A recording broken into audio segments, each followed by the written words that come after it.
your new mentor. Boom, surprise, bitch, it's done. How does it feel? No, you can't just decide. Whoa, she's Come on, your guys, mentor? lower No, decks, she's not. lower Congrats, decks, man. lower decks, That's cool. teamwork, No, spirit, no, community, go away. lower decks, lower No, decks, don't lower stop. decks.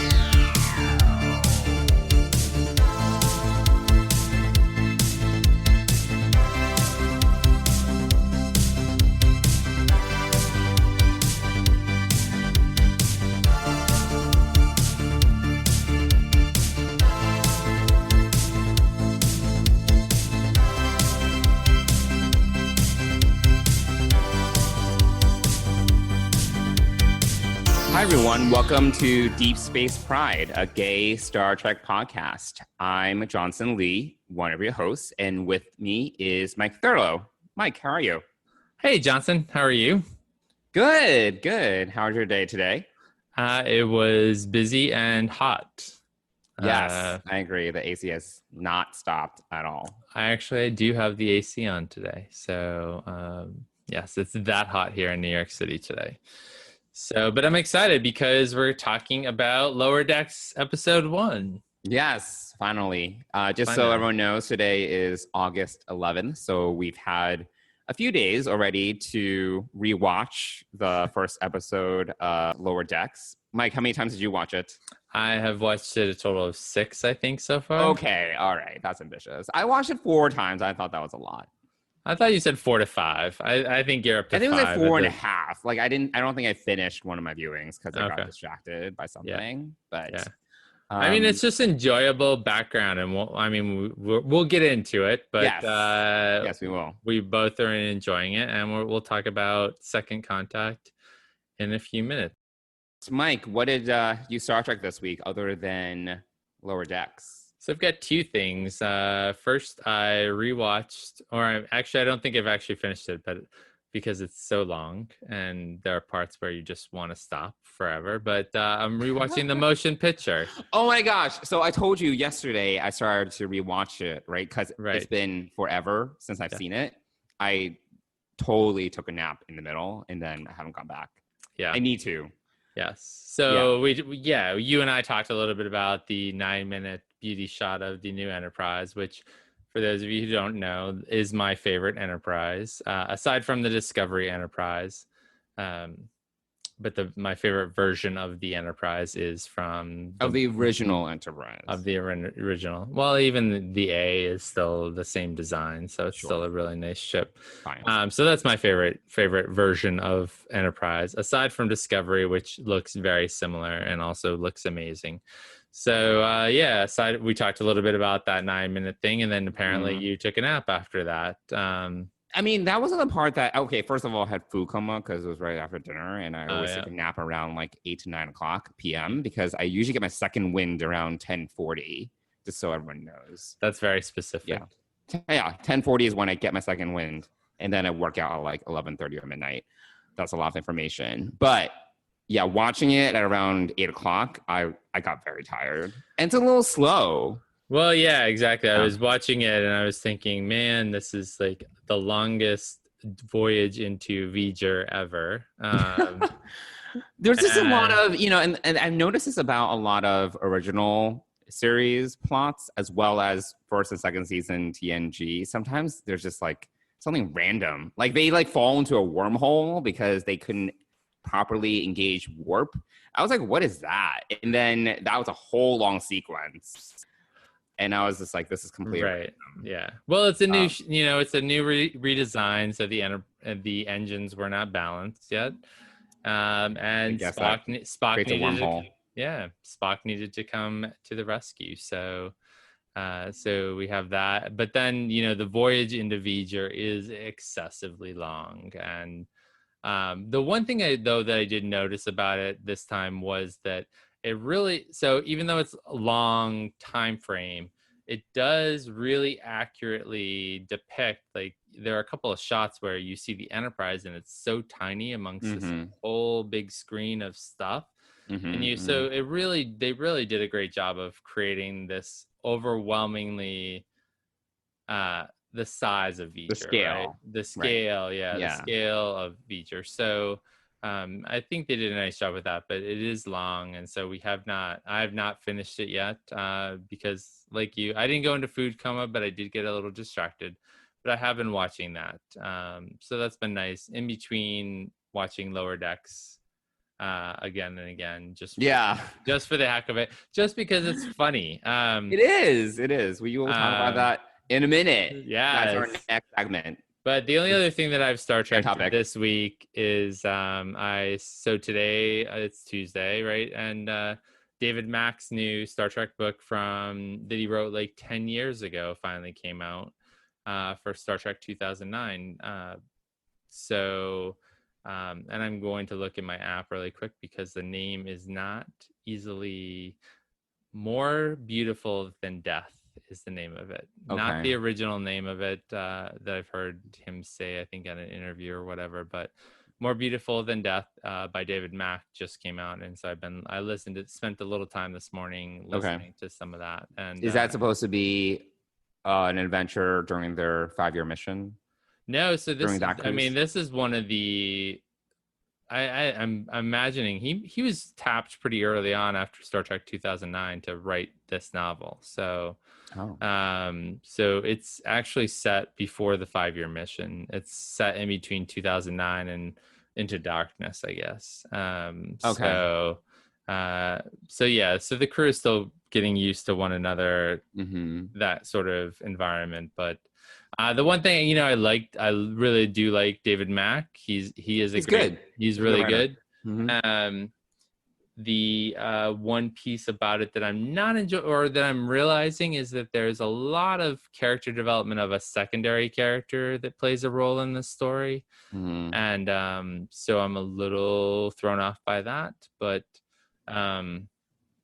it's interesting. A character that you'll never hear or hear well, about. I mean, she plays a pretty important role, but we've never met her before. So I know that he kind of has to build up the character somewhat, but it feels excessive to me. But regardless, I'm still listening to it. It's still good. And I've still got plenty of hours left on it. So that's what I've been Star Trekking this week, besides Lower Decks. So what about you? What have you Star Trekked this week? So yeah, other than Lower Decks, also a motion picture. I think I'm only 25 minutes in or 30 minutes in. They just got out of the wormhole and Spock just joined the crew.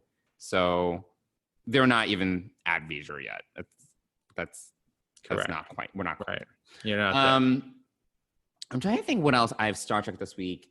At least since the last time we recorded, I watched the DS9 documentary, which we talked about a little bit. Finally, What We Left Behind. Right. Excellent. It was so good. There was a little bit, I did notice that it is a little bit all over the place. Like there's no kind of like narrative through line. Like most documentaries, there's some sort of like story arc or something like that are following.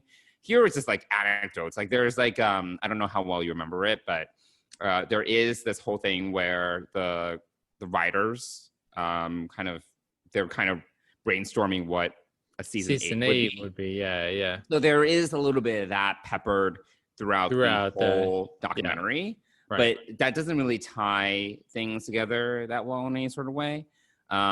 So there is that. However, I really enjoyed it. It was great. There were some like funny moments, some awkward moments, things like that. But yeah, I mean, like for example, like there was this one moment where Terry Farrell is talking about how she left before season 7 and she gets really upset and everyone's kind of sitting there and I'm like, oh, it seems really awkward. Like, like obviously it's not good, whatever happened to her. And, it became kind of like he said, she said kind of thing. But it was like there were like 7, 8 other people sitting there and you could just kind of feel that it was kind of awkward. And I'm not pronouncing her name correctly. I think Nicole DeBoer or something, who plays Esri. Right. She's like right next to Terry Farrell. I'm like, oh, wow, yeah. Ooh. It's like maybe a little awkward. It's like, sorry, I got fired, but I got a job. Like, so anyway, there are a few moments like that, but overall, yeah, I really enjoyed it. So It's a great documentary. I think I supported it on Kickstarter when it first came out, so I got an early preview of it and enjoyed it. And but I haven't watched it since then. And then, I do vaguely recall some awkward moments. I mean, for the most part, the crew really did get the crew. I mean, the cast and crew did really get along. I think there was some, it's pretty well known that Avery Brooks was a very serious actor and kind of kept the tone on the set very serious. So, you see, and actually StarTrek.com just released a blooper reel for, I think, season 3 of Next Generation.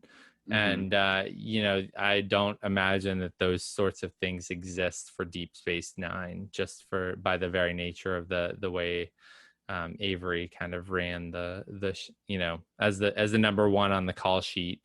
Right. He was, responsible for setting the tone. So, although there are some stories too about, Patrick Stewart being really serious and, as a Shakespearean actor, but clearly, as we've seen through the panels and stuff, he's loosened up. And and that crew is also really still very close, and they still get together on Zoom pretty, I would say they almost do it monthly. They stay in pretty good touch with one another. So I see the occasional update on Instagram where they got together for like Marina Sirtis' birthday and things like that. Right, things like that. So so they, but this cast is definitely different. Also, this cast is so much more expansive, right? So big. It's like a big cast. Yeah. Like there's a lot of secondary characters that became really important. Right. So it's quite a big crew to kind of build that camaraderie. But I mean, I've shared with you, and I think I shared in when we talked about Far Beyond the Stars, I talked a lot about how I loved Terry Farrell, and I was really, really like Jadzia's death is a very horrible moment for me. And Ezri did Ezri came in, and I was never really a fan of Ezri because I was such a big Jadzia fan. So and she only had like a season, so it was like hard to really invest in the character. Right. Yeah. I mean, she did a fine job considering what she was given, but it's a little hard to kind of come in, especially when everyone has gotten used to a character, and now last season new character, kind of new but not really, so but I did enjoy the 8th season. I guess I missed the part where they said, because it's not set the next year, like it's set further in the future, because Kira is a Vedic at this point. You're talking about season 8? Yeah. Oh, yeah, no, it's supposed to be like 20 years after. Okay. Oh, okay. Yeah. That was something I missed probably at the beginning of it, and it just kept on bothering me and didn't make sense. And I just must. Yeah, it's kind of like how Picard is basically. There's the time displacement is the same in real life as in story. They did the same thing for season 8, quote unquote. Oh, okay. Okay. Yeah. So, but it's a good, everyone should check it out. Yes. If you're a DS9 fan, it's a must for sure. But it's on Amazon Prime or IMDb TV or whatever. Yeah. So what else did you do? Yeah. So there's that. I'm still reading The Return by William Shatner. It's going slowly. I don't have much time to read, but I'm still liking it. It's a little distracting because obviously we've veered so far from that time period / narrative, but I'm keeping an open and that's mind. book 2, right? That was the second book, right? So Ashes of Eden was the first book, and then The Return. Yeah. So Ashes of Eden happened right before he disappeared into the Nexus on the Enterprise B, and then this one happens right after Generations. Right. So it picks up right after Generations. Okay. Yeah. Got it. All right. So yeah, I think that is most of it. I start to rewatch the original series as well. How's that going? Slow. It's slow. It's like homework, to be totally honest. Yeah. I've only seen I've mentioned this before, but for our listeners, I need to get my Star Trek fan card taken away, but I haven't watched every single episode of the original series. I've only seen half of the episodes, And that was when they used to have these Star Trek marathons, like back in the day. Yeah. And you know how they would have like Twilight Zone marathons and Star Trek. It was like one of those things. So I've definitely seen a good handful of episodes. But for example, I've never seen The Man Trap. So I just rewatched it. I watched it rather for the first time a week ago. And I mentioned this to you. It's just a little bit disconcerting because like how old is this episode? And the cultural context around the episode is so different. Like you have women serving men food because I guess they have to. It's just really awkward. Right. Or just random comments here and there that just seem very dated. It's a little bit off-putting, but obviously need to watch it through a specific cultural lens. Right. So I will watch every single TOS episode. I can't promise about the animated series, but I will watch every TOS episode I'm giving myself until the end of the year. Well, that's funny that you mentioned the animated series because there are definite tones in Lower Decks that is reminiscent of the animated series, the opening music and theme. Oh, interesting. So I actually, before we recorded, I went back and just watched the opening for the animated series just to see if I was right. And yeah, so the music and the way that the first couple of Star Trek notes kind of come up is very reminiscent of the animated series. Well, so we've both been busy in the Star Trek world, and we keep on bringing it up, but I think we should dive right in and start talking about Lower Deck. So why don't we get into Spoon the Trek? And in this case, it's going to be about the episode Second Contact. Ooh, take off your pants. Mariner. Yeah, Mike, what did you think? So I'm enjoying it. Obviously, we mentioned at the top of the show, I've watched it like 6 times already. It's just funny. It's overall, it's just a great show. And I've been thinking a lot about this because I know that there's mixed reviews out in the world, but I am really enjoying it. And I think here's the perspective that I think would help a lot of people if they watched it through. So this is not Next Generation. This is like if you were going to your first job at a company, this is what life is like. So imagine that Starfleet is your company and you are going to work for Starfleet. This is exactly what your life. It's not like Next Generation. It's like how a first job would be. And that's what I'm really enjoying about it, is because you're getting to see characters at the beginning of their career. And if you watch it through their eyes, and especially when they interact with the command crew. So there's been a lot of, discussion about the command crew and everything, and why this story is sort of structured the way it is. But it's exactly like you would look at your boss or your boss's boss or the higher ups or the CEO. It's exactly like that. Like if you go and meet them, you're like freaking out. I love the scene where Boimler comes onto the bridge and he's like, everything's muffled because he's like, I'm here. Why am I here? Who wants me? So I just think that a lot of it is reminiscent of, if you looked at it from the perspective of being new on the job. And granted, as and why I am still learning their names, even though I've watched it 6 times. Mariner.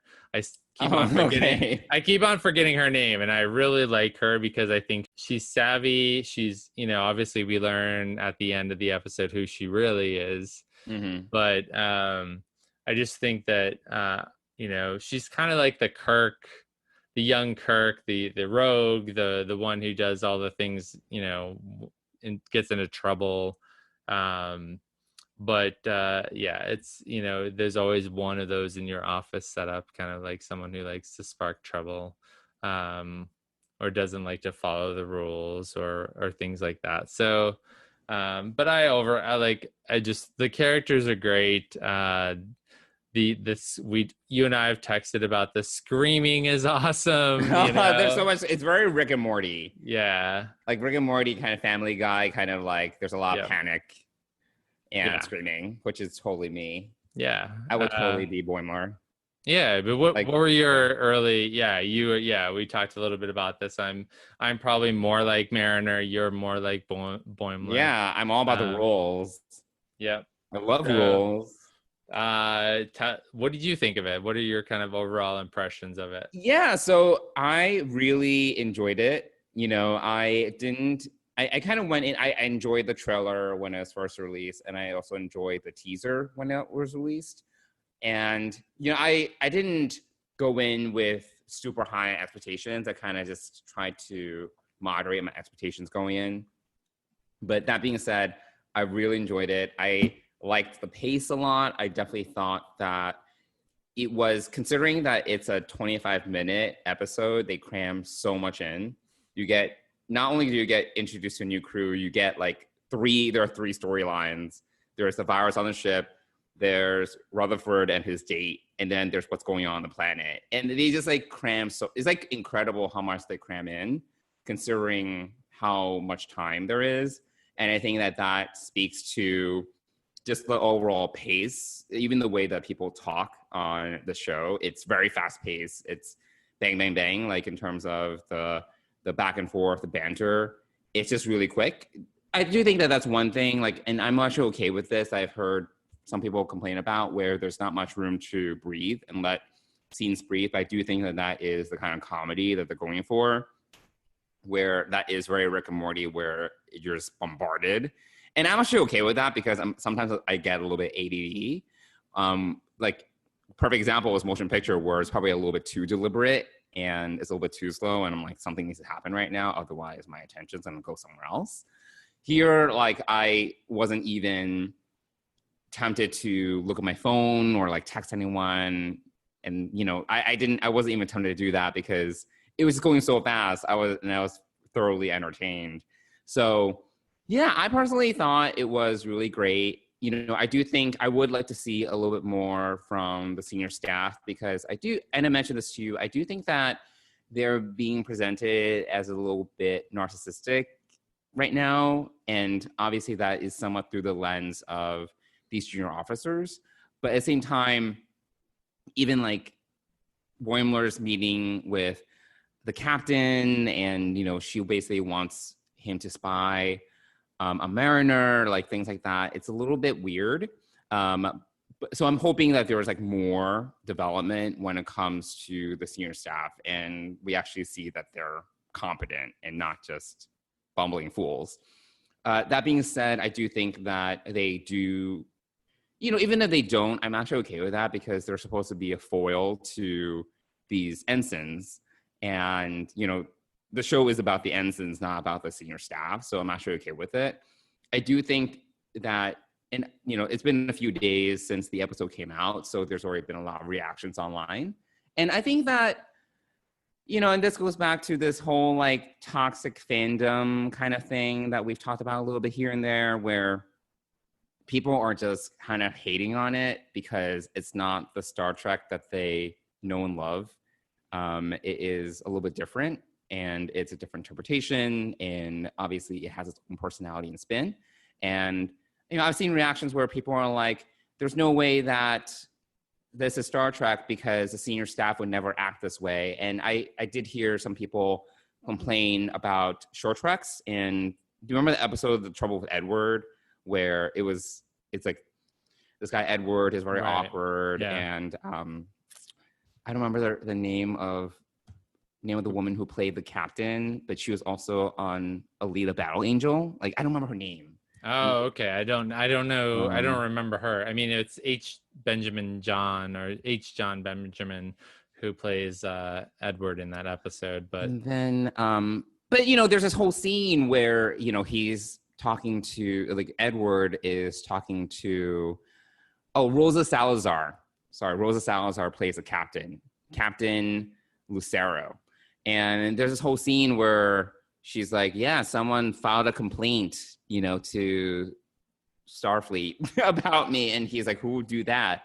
And there's basically this banter between them. And she's like, you're out, you know? And he's like, no, I'm not. And he's like, and she's like, yes, you are. I'm saying you're out. So you're out. I don't know if you remember the episode. I do. Yeah, absolutely. Yeah. But Yep. people are like, Captain Picard would never do that. That's not the proper way to give constructive feedback or give criticism to someone. I'm like, oh my God, people, it's a comedy. It's just like, you know, like just let it be what it for, you know, let's accept it for what it is and try to enjoy it.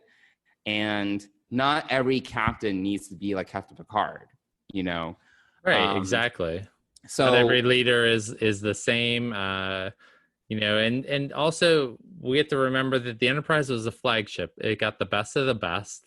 And I'm sure if we went into the Navy in present day, you know, there's flagships or lead ships that are the best of the best. And then there are these other ships where, you know, it's, you know, they run fine. It's just people have different styles. And, you know, I think, you know, getting back to Captain Freeman, I think she's tough. I think she's, but she has a good rapport with her senior staff. And of course, I mean, you know, of course, they're not going to have a great rapport with the ensigns because they're not part of the senior staff. They're kind of, you know, they're ensigns. So I do think it's definitely different, but and to some extent, you know, I mean, the first officer should have gone and gotten it checked out. Like, it's stupid, you know, just stupid mistakes like that. But I'm like tougher than a bug bite, that sort of thing. You know, because even the other guy, I don't even know that his name, said, you know, you should get that checked out, and he's like, no, I'm fine. You know, so. You know, which is real life. Like, I can see that happening. You know, granted, well, obviously had very unreal life like consequences, but yeah, I think, you know, this is just, you know, I think it's all a matter of perspective. And I don't think that they appear to be inept from an ensign standpoint, because also the fact is that, you know, Boimler did save the ship. I mean, he was covered in this, and so did Mariner, for that matter. I mean, she let him be suckled, and so, you know, for so long by that spider, and it ended up saving the ship. But you know, it's not a perfect. This is not a perfect rendition. This is of, you know, Starfleet life. I mean, gosh, how boring would that be if everything were so rigid? And I mean, know, as someone who likes rules yourself, I mean, there are times and places to break rules and to kind of chill out. And so I think that, you know, I think it's just an average ship. I don't think it's, you know, yeah, I mean, it's not the best of the best. They're doing second contact. It is what it is. You know, maybe we'll see some more ineptitude. But again, I think that going into it looking like this is supposed to be a next generation clone is not the way to look at it at all. And yeah, and you know, I'm definitely in the mindset where I'm just trying to enjoy it for what they're trying to be. And that being said, I loved all the next generation callbacks, you know, from the font usage to the, you know, the intro, which is more, and we talked about this a little bit offline, but the more traditional flyby with a twist.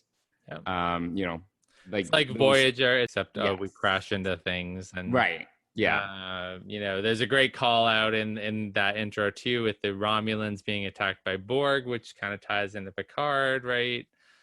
Yeah, I'm like, so is that real, or is that just kind of like, you know, something for an intro? Like, I'm interested. Yeah. But it was great even though it was animated form, to see the Deradex ships. You know, it's been a while since we've seen those Romulan ships. Yeah, right. But and then all just like random call outs in the episode. Like, I got really excited when he mentioned cetacean ops. I'm like, are we actually going to see dolphins on the ship? That'll be really exciting. Mike McMahon has said that we will not see cetacean ops this year, but maybe. That's not this season. Maybe in season 2. Look at the L-Cars interface everywhere. Yeah. That was great because I feel it's been a while since we've gotten that so front and center. So yeah, there were just a lot of like small things like that were just good to see. Ensign Barnes, I was like, oh, she's a Trill, but her spots were a little blotchy. I was like, is she a Trill? But she is a Trill. Yeah. Like even all the random aliens. I do wish that the main cast was a little more diverse in terms of species. I do like that Mariner is a Black woman. I do like that we have an Orion as one of the main characters because that rarely happens. Like I think the only other Orion Starfleet officer that we've seen is in the 2009 Star Trek. Yeah, Kayla or something like. Yeah, Ahora's roommate. Yeah. But other than that, we haven't really seen that many Orions as Starfleet officers, so that's nice. Yeah.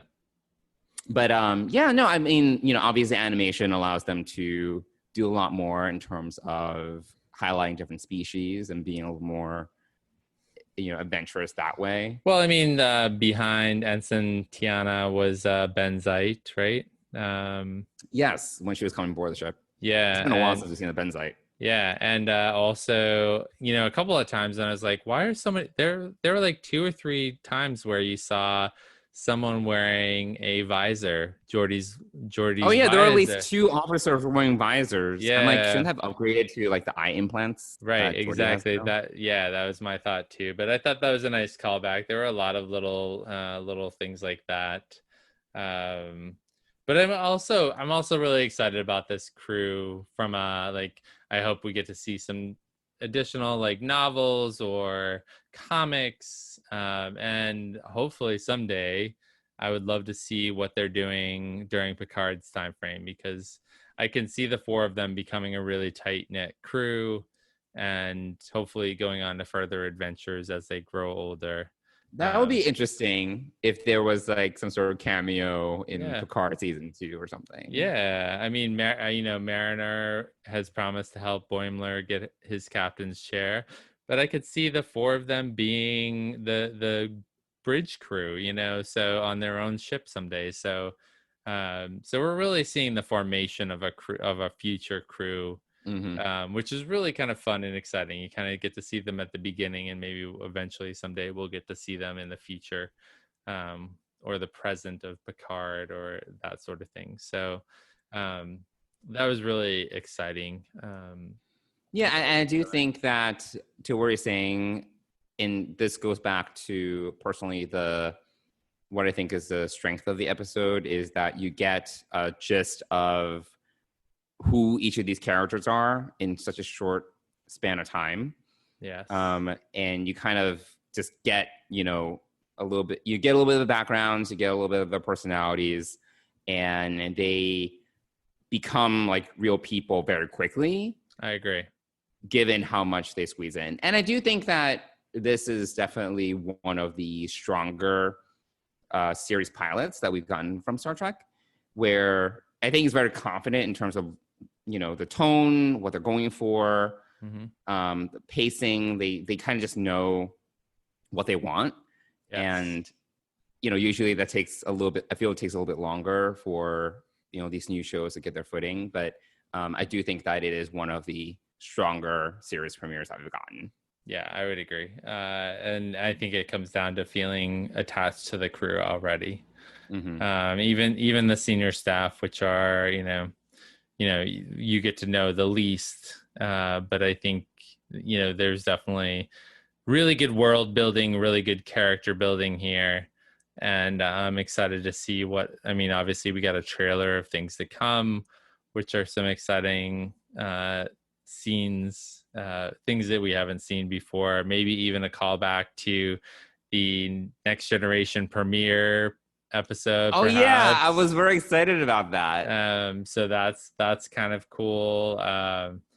Klingons are going to show up, but it's a lot of it, you see, Mariner really taking charge, and I'm glad that she's kind of the lead in all of this, and she's got a lot of spunk, a lot of energy, and just really, just I like her a lot. I like them all. There's not. I really find it hard to find anything wrong with this premiere episode, other than it's only 25 plus minutes. I mean, I get it. Animation's a lot of work, but gosh, I wanted more. Yeah, I'm excited that there's 9 more episodes because they just squeeze, like I said, they squeeze so much into this one. Yeah. So I did read some previews because some editors got 4 episodes to watch, and they said okay. that episodes 2 and 4 are really good. So Okay. I'm excited Great. to see what that looks like. I mean, if they're strong or stronger than episode 1, I think we're gonna have a really great show, and they've already been renewed for season 2, which is awesome, and hopefully we'll get to see more of them beyond that. So, but I'm excited. It's going to be a great next 9 weeks where even 30 minutes of new Trek that we can watch over and over. I know. I will take it. Yeah, exactly. So, really exciting stuff, and I'm excited to see more and see how we build out this part of the Star Trek universe. Yeah. So how would you rate this episode out of 10? I mean, watching it 9 or six times. I mean, I think I'm enjoying this pretty well. I think it's a good solid 9.5 for sure. It's probably not perfect, but it's for a premiere, it's as close to perfect as I can imagine. And I've watched it enough times and caught different things here and there, and I've never thought once that there was they should have done this or they shouldn't have done that. Like, didn't think that at all. I just enjoyed it thoroughly.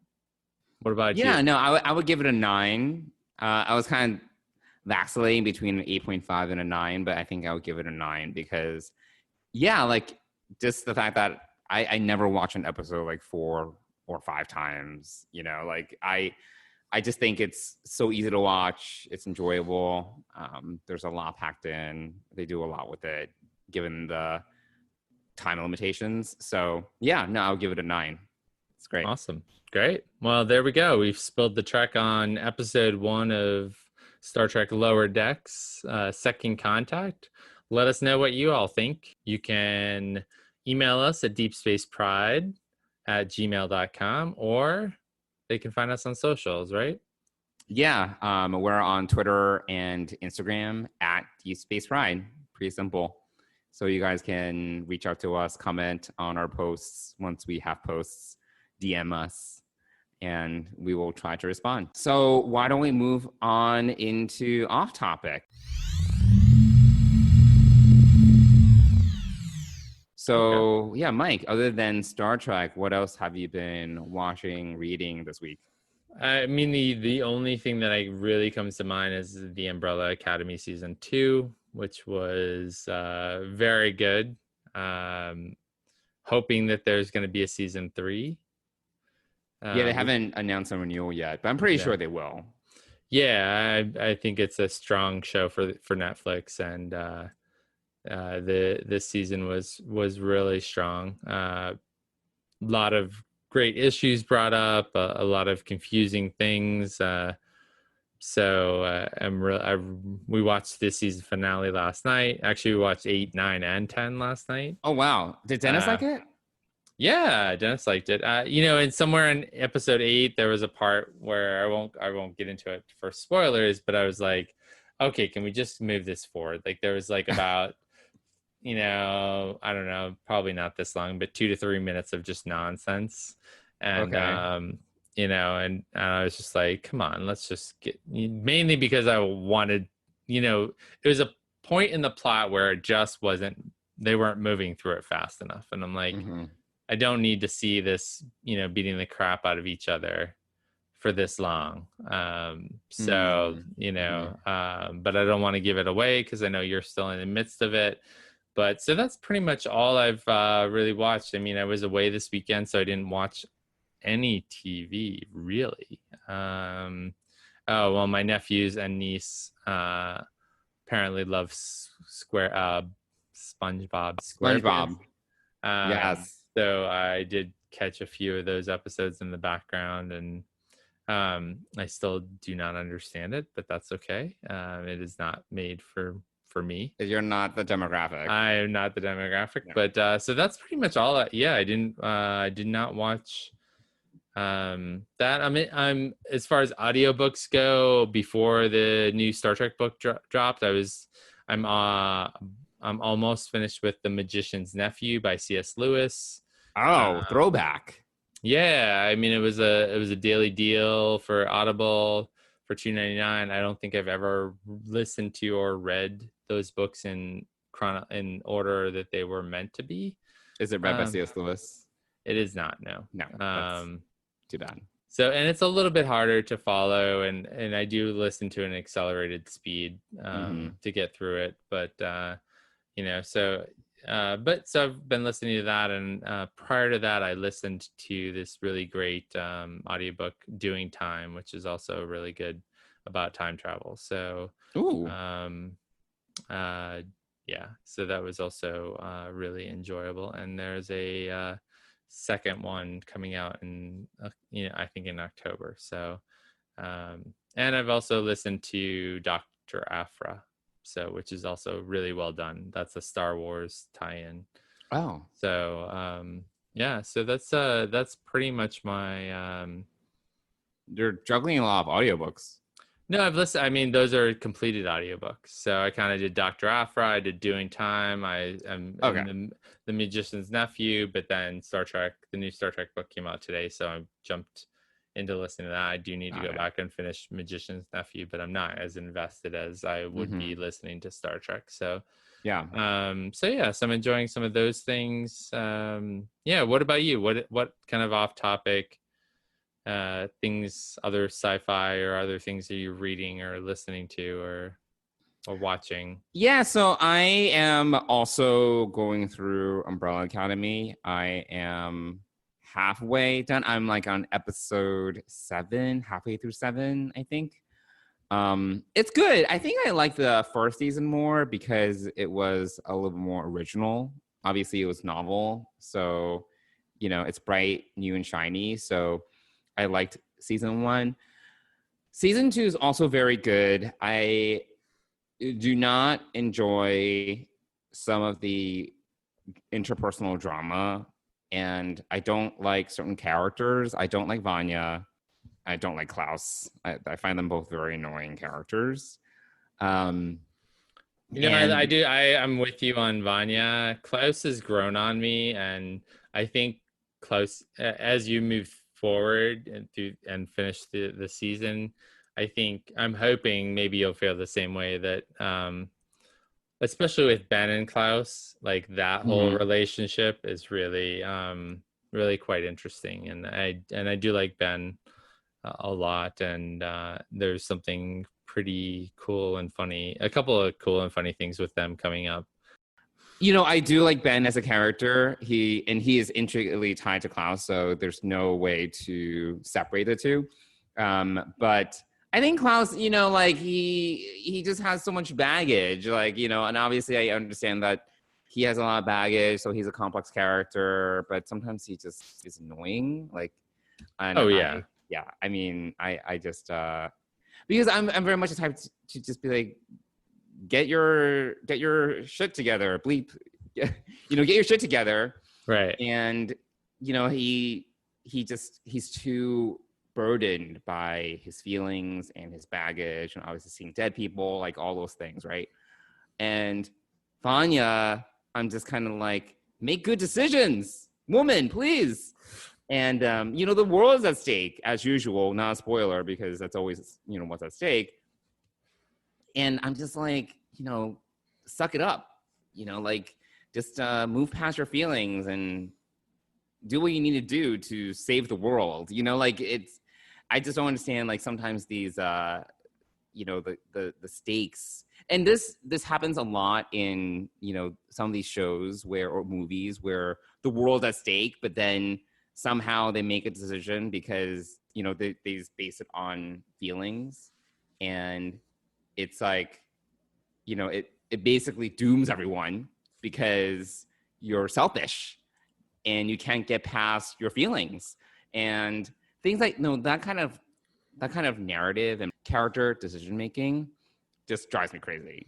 So Well, and I'm going to venture a guess that it probably drives you crazy because we are living in the times that we live in. I think that's exactly like we could cut out exactly what you just said and just play it for someone, and people would think that you're talking about right now and this timeline in this world that we're living in. So, I mean, that totally doesn't help, yeah, but I think sure. it takes you out of the moment. Like, the whole idea behind television is escape, right? It's some form of escapism. And if you're seeing things crop up that remind you of current situations and current life, then it brings you out of it and you get annoyed. So I can totally understand that. Yeah. So What anyway, else? I still have 3.5 episodes to go. Yeah. So we'll see, I'll report back next week and, we'll see where things take us. But yeah, so that's Umbrella Academy. What else have you seen? I think that's mostly it, actually. I've been playing some video games here and there, but nothing serious. I watched the Downton Abbey movie. That's not relevant to this podcast, but I enjoyed it. Hey. Did you? Okay. Yes. I've not watched it. I watched season 1 and season 2 of that. Oh yeah, I'm a big Downton fan. Oh, okay. Yes. All right. Yeah. I had no idea. Yeah. I'm like a semi, like, I wouldn't say I'm a hardcore Anglophile, but I do like some programming like that, like Okay.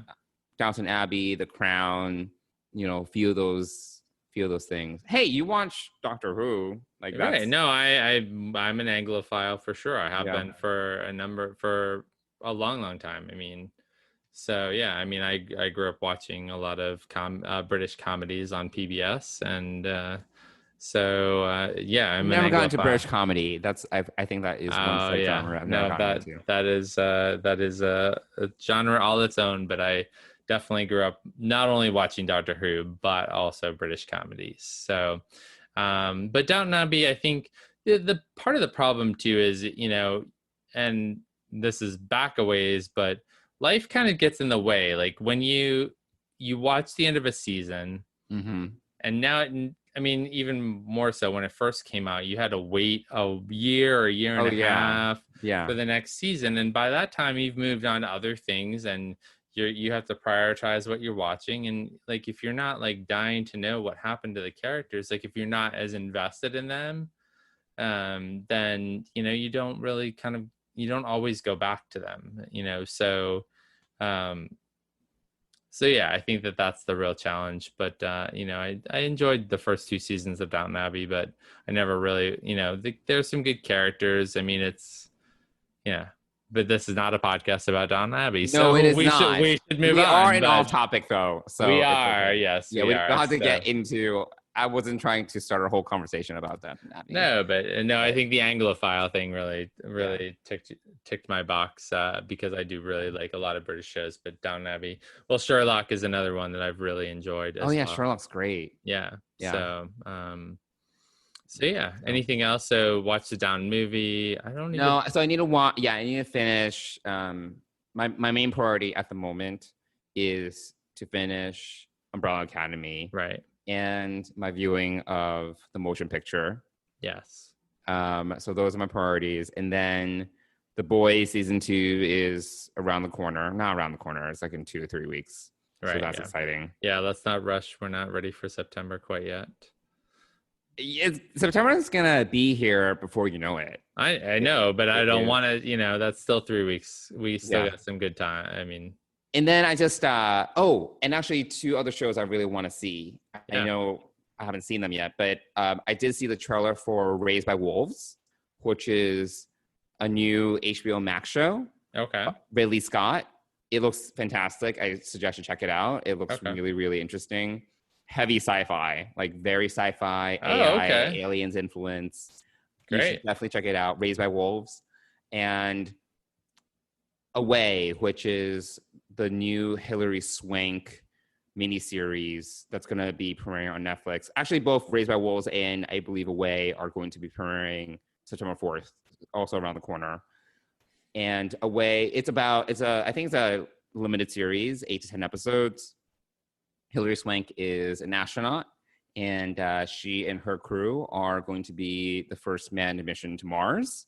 So it's about the drama that follows like a 2-3 year mission away from their families. And Yeah. All right. That's good. so that should also go on your list. So yeah, Away is going to be on Netflix. Okay. Raised by Wolves is going to be on HBO. HBO Max, and The Boys is on Amazon Prime. I think they're all coming out in the same week or two. So Probably, yeah. there's a lot. And will still have new Star Trek.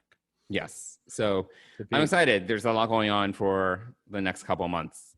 Yeah. So well, it will get us through to the end of the year, hopefully. If we survive. Really, I mean, after all these shows launch, I mean, we're gonna have a pretty large gap of no new shows, just based on production not being able to go. So 2021's looking bleak, but we'll see. And actually, I think we're I'm in some of the other podcasts I listen to, Mandalorian season 2 should be coming out this fall.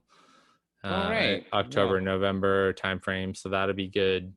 So yeah, I don't know what we're going to watch in 2021 if the world is still here in 2021, but I have no idea. We'll have to see. So yeah, well, great. So that was a pretty good discussion of our off topic. Shall we wrap it up with a counselor? Yeah. So why don't we go into Dishing with Deanna, which is when we talk a little bit about what's going on in our personal lives. I am the goddess of empathy.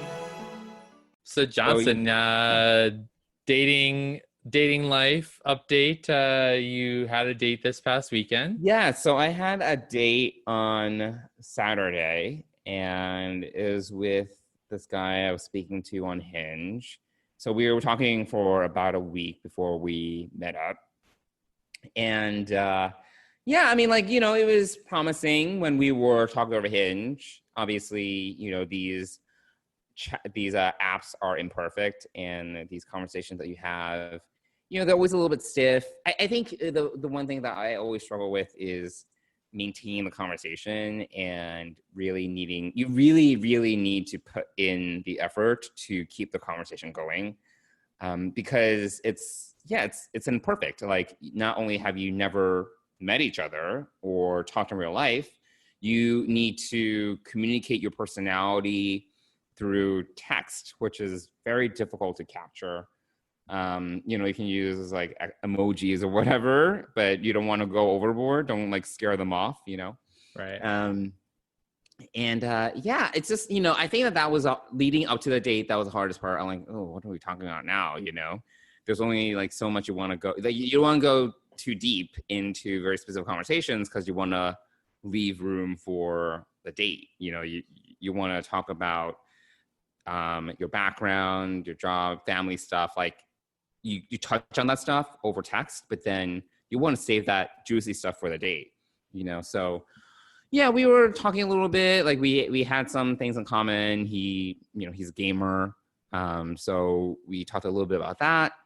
And then we met up in real life, and I just don't think we both immediately felt that there wasn't chemistry. We actually had a 2-hour date. We had coffee and we just chatted for a while. We actually covered a range of topics, from family to what we do. We didn't spend too much time talking about work because we didn't want to, but we talked about, a little bit about our coming out experiences, what we're into, hobbies and things like that. I just don't think we really resonated. We weren't really on the same page. He was kind of serious. And I don't know if that's just his personality or, what it is. I tried to keep things light, but he just felt very serious. And I just think, we weren't really, we didn't really make that connection. Yeah. So it was pretty, it felt long, but it didn't feel like, I've been on worse dates where an hour seems like 5 hours. So it wasn't that bad. But by the end, we both knew it was over. It was one of those things. So okay. And it wasn't like a waste of time. I was in the Union Square area, Manhattan, so I got to go to Petco and get some fish for my aquarium. So there you go. Yeah, no, It was great. And then I met up with some friends afterwards, and we had lunch and played games. So Awesome. yeah, it was good. So yeah, great. But yeah, so that was my date on Saturday. Yeah, I think that like dating in this day and age is just it's really hard to nail down. I think it's you can have all these like common interests, but then once you meet in person, it's like if it's off, it's off. And Yeah. like, all right, well, I'm stuck here for at least an hour. Right. Make the best of it. Yeah. That's all I can do.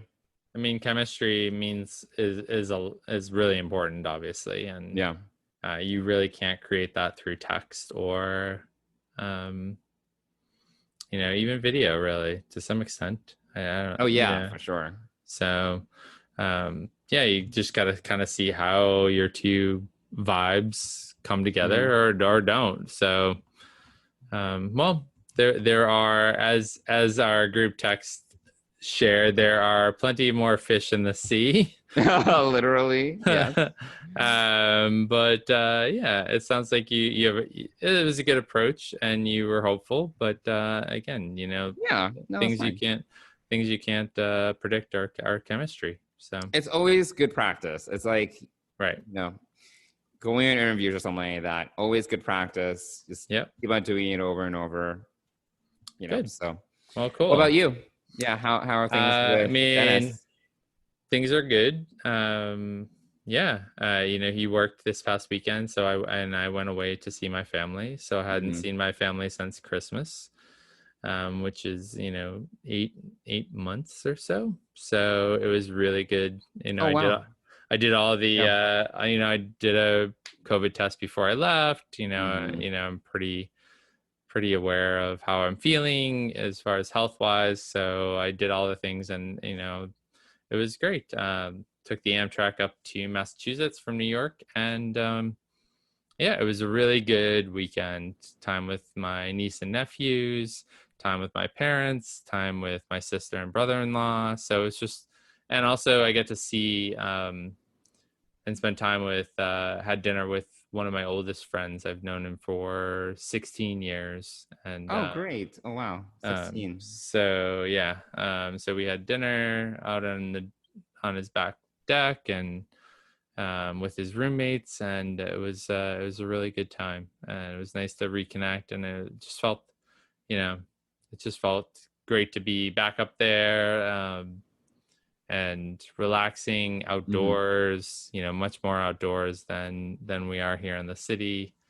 A lot more green. I mean, you and Dennis have a backyard, so we do have a backyard, yes. But to describe it more effectively, it is a patio. It is not really a backyard.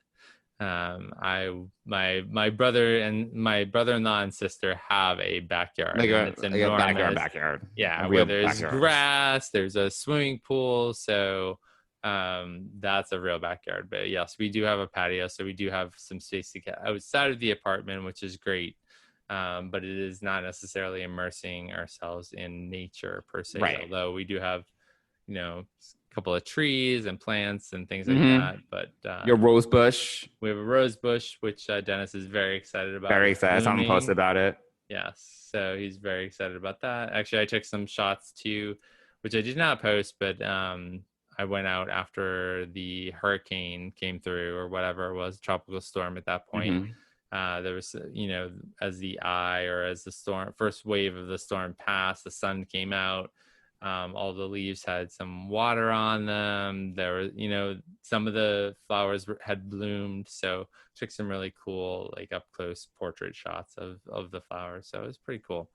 So we do have that outdoor space, which is nice, but we're doing good. And Dennis had to work all weekend, unfortunately, and he was super exhausted, but we had some time apart, but it's good to be home. And even though I had a great time with my family, I am always grateful to come back home and have my own No, space. he mentioned that it felt weird because I saw him this past weekend when you were gone. Right. And he said that it felt a little weird just being alone.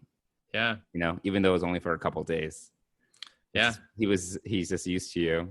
Yeah. Aw. Yeah, that's sweet. Yeah. And I mean I missed sleeping next to him. I missed sleeping in a bed. I slept on a couch for the Mhm. weekend. So which is totally fine. I don't mind at all. For a couple of nights just to see my family. So Yeah. but yeah, it's good to be back. Although the heat is It's hot. It's ridiculous. gross. Yeah. Yeah, but I'm not going to complain about the heat because we get plenty of winter around here. That's true. And Yeah, it gets so bitterly cold. yeah, so I'm Yeah. not going to complain about the heat for too long. Fortunately, we have AC as needed. So That's right. yep. Yep. So yeah, things are good, and yeah, so it was a good week. So life is good. Cool. And Yeah. we have another new episode of Lower Decks in 2 days. So, hey. Right, yeah, and then we'll be back here talking about that. And I want to say it's called Envoys. I really haven't looked into the episode titles too closely, or I one of the things I do avoid spoilers. And Oh, same. I know they throw up some images somewhere. I've not seen them. Well, you watched the season on Lower Decks. So. Yeah, so it's just that, yeah.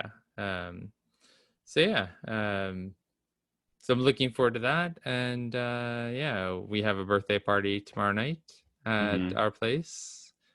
And I will be there. You will be there. So It is called Envoys. Yes. Yes. Okay. So yeah. So and then after that party, I'll wake up and we'll have new Lower Decks to watch. Yay. So that'll be great. And we'll be back here next week talking about Lower Decks episode 2, Envoys. So yeah, so very excited for that. Yeah.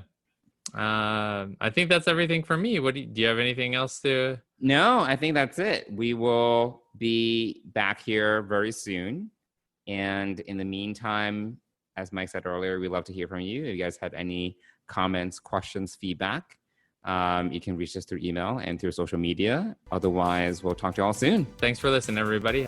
Bye, everyone.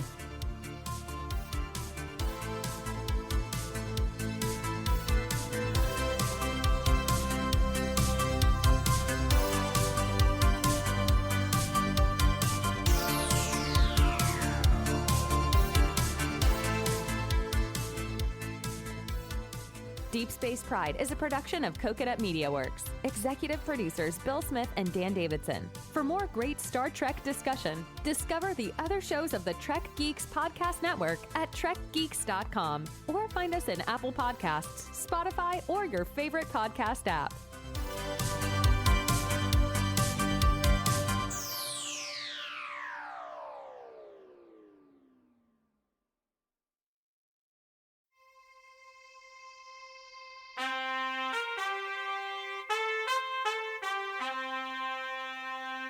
Coconut.